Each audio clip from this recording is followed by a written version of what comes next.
Hello and welcome back to HEMAFightBreakdowns. Today I want to talk about a couple things simultaneously. First is the benefits and the reasons for Boffer sparring, and the second is to do a little bit of a mini review on some basic fundamentals.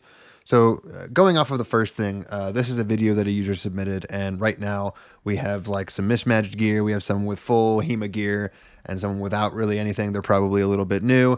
They have their Boffer, but I think that buffers are very underutilized as a tool in HEMA. I think people assume that they move far more differently and bind far more differently and cause a bunch of artifacts that don't really happen. There are obviously a little bit of there's always a little bit of a change when you're using a buffer as opposed to a steel sword, but especially given that HEMA is a very, very expensive hobby. Buying this full kit, it costs quite a lot of money. It's quite a lot of investment.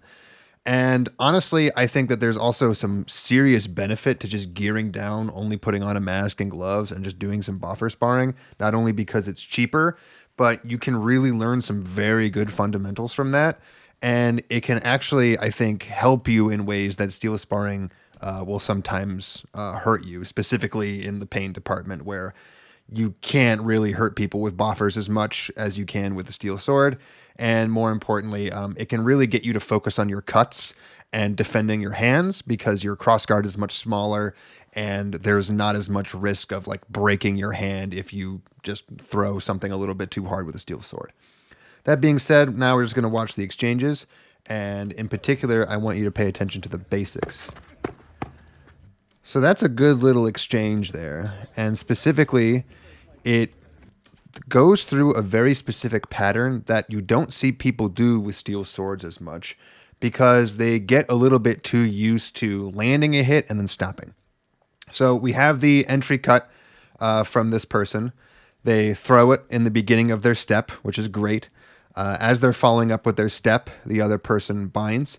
And despite the fact that this comes a little bit short, you can see here that it was very close to being a little bit out of range, but it's an entry cut. If I was this fencer, I would probably tell them that one of the best things you can do against anyone who throws a cut that isn't going to hit you is not to bind, but to instead just snipe their hands. But that being said, immediately upon entering the bind, they divert their sword out of the way and actually do a nice little deflecting cut with the crossguard here, which sets them up for the same side Unterhau. And this is a great bread and butter combo that I don't see a lot of people doing, specifically because of steel swords. Steel swords are heavier, they're floppier, and in a lot of ways they're a lot less nimble, but they're also a lot longer. And what that means is that whenever you come into a bind, the time from which you can go from being in your bind to throwing another undercut is actually pretty challenging. There's a lot of weight that has to be changed from going forward to going backwards to going forward again. And sure, that's maybe a little bit more realistic an approximation of what swords would actually feel like in your hand.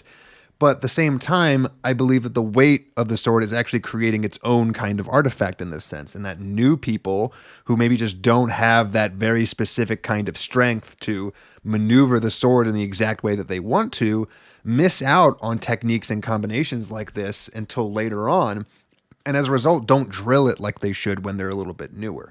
The being new is the perfect time to drill these very, very basic cut, block, cut combinations.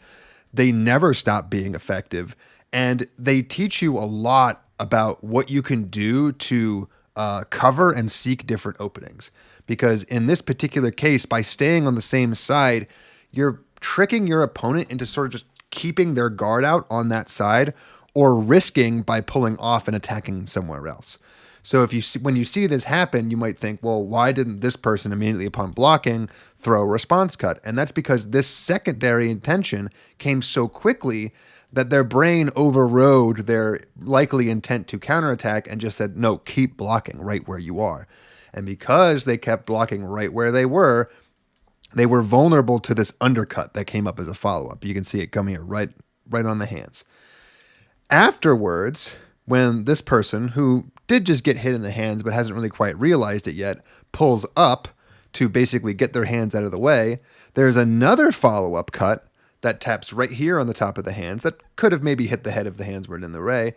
And then another cover here, where potentially not the best cover in the world. I think from here it would have been a little bit smarter to just move down into that right plow.